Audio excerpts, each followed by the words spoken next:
पूर्व कैबिनेट मंत्री रहे रंगनाथ मिश्रा ने आज बसपा का दामन छोड़कर भाजपा के कमल को थाम लिया है। हमारे साथ में इस समय रंगनाथ जी हैं। रंगनाथ जी, सबसे पहला सवाल, आखिर क्या वजह रही बसपा को छोड़ने की? देखिए, बसपा में किसी कार्यकर्ता का सम्मान नहीं रहता है। कोई अच्छी बात किसी प्लेटफॉर्म पर सुनी नहीं जाती है और जो आरोप लगाए जाते हैं वो बेसिर पैर के होते हैं। वहाँ पर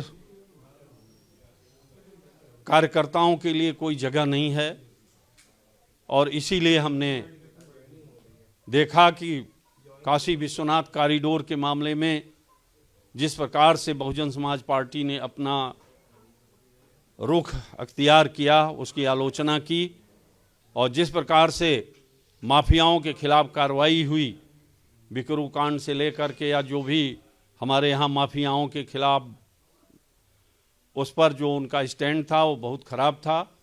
मैं उसी समय पार्टी छोड़ने का मन बना लिया था, लेकिन मेरे ऊपर मुकदमे चल रहे थे, ट्रायल हो रहा था। मेरी इच्छा थी कि इसका फैसला हो जाए और इसके बाद ही मैं निर्णय लूँगा। 29 सितंबर 2021 को MPMLA कोर्ट इलाहाबाद ने मुझे आय से अधिक संपत्ति के मामले में जो फर्जी मुकदमा समाजवादी पार्टी सरकार के बनते ही मेरे ऊपर लगाया गया था, उसे रिजेक्ट किया और स्वीकार किया न्यायालय ने कि हमारे ऊपर FIR गलत थी, मेरे यहाँ आय से अधिक संपत्ति है ही नहीं। और जब मैं बाइज्जत बरी हुआ, फिर मैं भारतीय जनता पार्टी अपने परिवार में आने का फैसला किया और मैं आज अपने परिवार के बीच में हूँ। विपक्षी दल एक बात लगातार कह रहे हैं कि ब्राह्मण जो है वो भाजपा के साथ नहीं है। आप तो बसपा में एक ब्राह्मण का बड़ा चेहरा भी रहे हैं। विपक्षी दलों के नेता बार बार ये आरोप लगाते हैं कि ब्राह्मण भाजपा साथ नहीं है और यूपी में लगातार ये देखा गया है कि जो भी सरकार बनी है ब्राह्मणों के साथ से ही बनी है। देखिए, इसमें दो राय नहीं है कि ब्राह्मण की संख्या इस प्रदेश में 12 से 14% के बीच में है, उसका वोट निर्णायक होता है।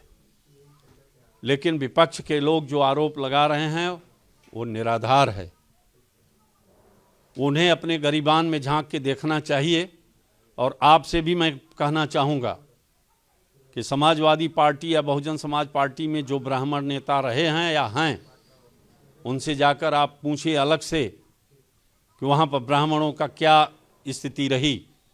मैं समझता हूँ कोई भी ब्राह्मण जनप्रतिनिधि या कार्यकर्ता उनके व्यवहार से खुश नहीं रहा। जहाँ तक सवाल है कि भाजपा से नाराज होने का जो आरोप लगा रहे हैं विपक्ष के लोग, वो सरासर गलत है। ब्राह्मण हमेशा से कांग्रेस छोड़ने के बाद से भारतीय जनता पार्टी के साथ रहा और है, क्योंकि ब्राह्मण एक राष्ट्रीय सोच रखता है, एक राष्ट्रभक्त का समुदाय है और वो कभी भी मोदी जैसा राष्ट्र नायक को छोड़ करके दूसरे के पास नहीं जा सकता या भाजपा से नाराज होने का सवाल नहीं उठता। जिस सीट से आप आते हैं काफ़ी चुनौतीपूर्ण सीट कही जाती है वो, तो उस पूरे क्षेत्र की अगर बात करें, क्या लगता है आपके रूप में अब भाजपा को एक चेहरा मिल गया है अपनी उस सीट के लिए? देखिए, मैं बनारस जनपद में भदोही जिला अध्यक्ष भी रहा भाजपा का 1992 से लेकर 1996 तक। मैं महामंत्री भी था भारतीय जनता युवा मोर्चा का। मैं बहुजन समाज पार्टी में भी कोऑर्डिनेटर मिर्जापुर मंडल था और मध्य प्रदेश का मुझे प्रभारी भी बनाया गया था। मैं एक नहीं कई चुनाव जीता है और जब मैं संगठन भदोही जनपद का मेरे हाथ में था और सेवापुरी जो आज नई पार्लियामेंट क्षेत्र के अंदर नई विधानसभा है, वो भी हमारी विधानसभा क्षेत्र के अंतर्गत था।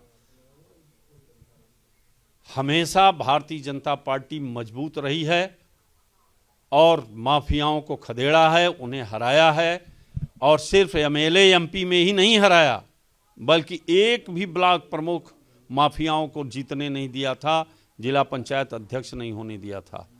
इसलिए मैं पुनः कह रहा हूं कि भारतीय जनता पार्टी जिस तेवर के साथ पहले से लड़ती रही माफियाओं के खिलाफ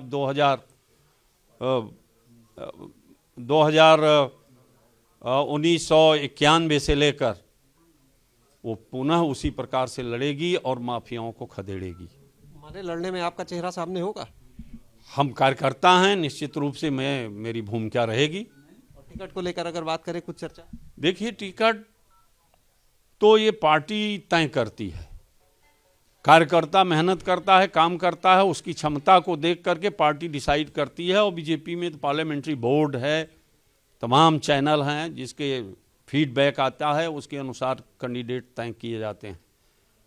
पार्टी जो भी जिम्मेदारी देगी मुझे, मैं उसे करूंगा।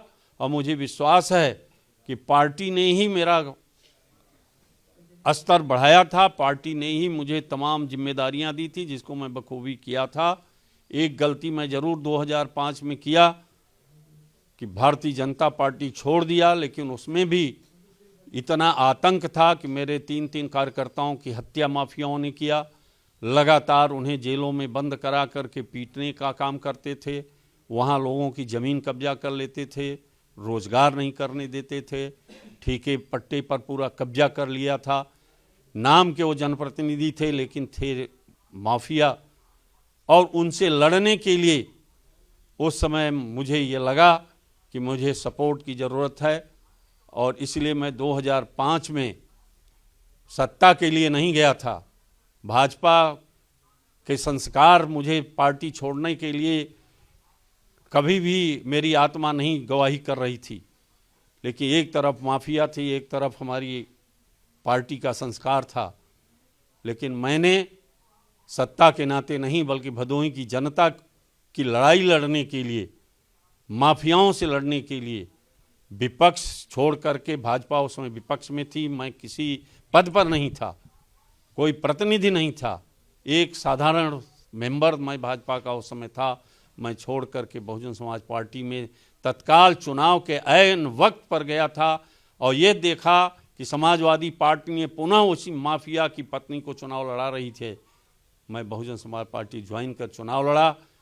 प्रदेश में एक चुनाव हो रहा था, औराई विधानसभा भदोही जनपद के अंतर्गत और बनारस जनपद के अंतर्गत, जिसमें औराई विधानसभा दोनों जनपद में थी।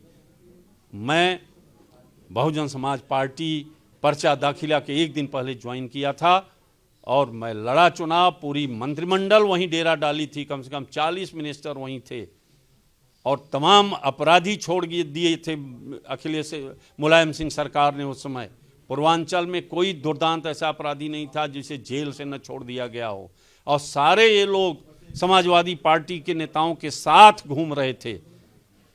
लेकिन जनता मेरे साथ थी, यहाँ तक कि बहुजन समाज पार्टी के एक भी नेता जो गए थे, वो भी हाथ खड़ा कर दिए थे कि उपचुनाव मुलायम सिंह यादव कभी जीतने नहीं देता है, आप चुनाव नहीं जीत पाएंगे। लेकिन मैं कहा था कि मैं चुनाव जीतूंगा, और चुनाव में 10,000 वोट से उस माफिया की पत्नी को हराया। मुलायम सिंह 4 बार वहाँ सभा किए थे मुख्यमंत्री की हैसियत से, लेकिन मैं जीता। वह टर्निंग पॉइंट था बसपा के लिए। वहाँ के लोगों ने वोट बसपा के को नहीं दिया था, सवर्णों ने, वो रंगनाथ मिश्रा की लड़ाई को देखते हुए दिया था, और मैं चुनाव जीता था।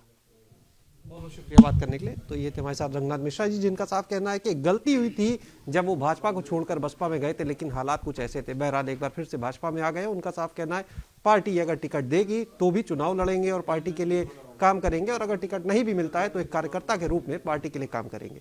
कैमरा सहयोगी वीरेंद्र के साथ शैलेश अरोरा, एबीपी गंगा, लखनऊ।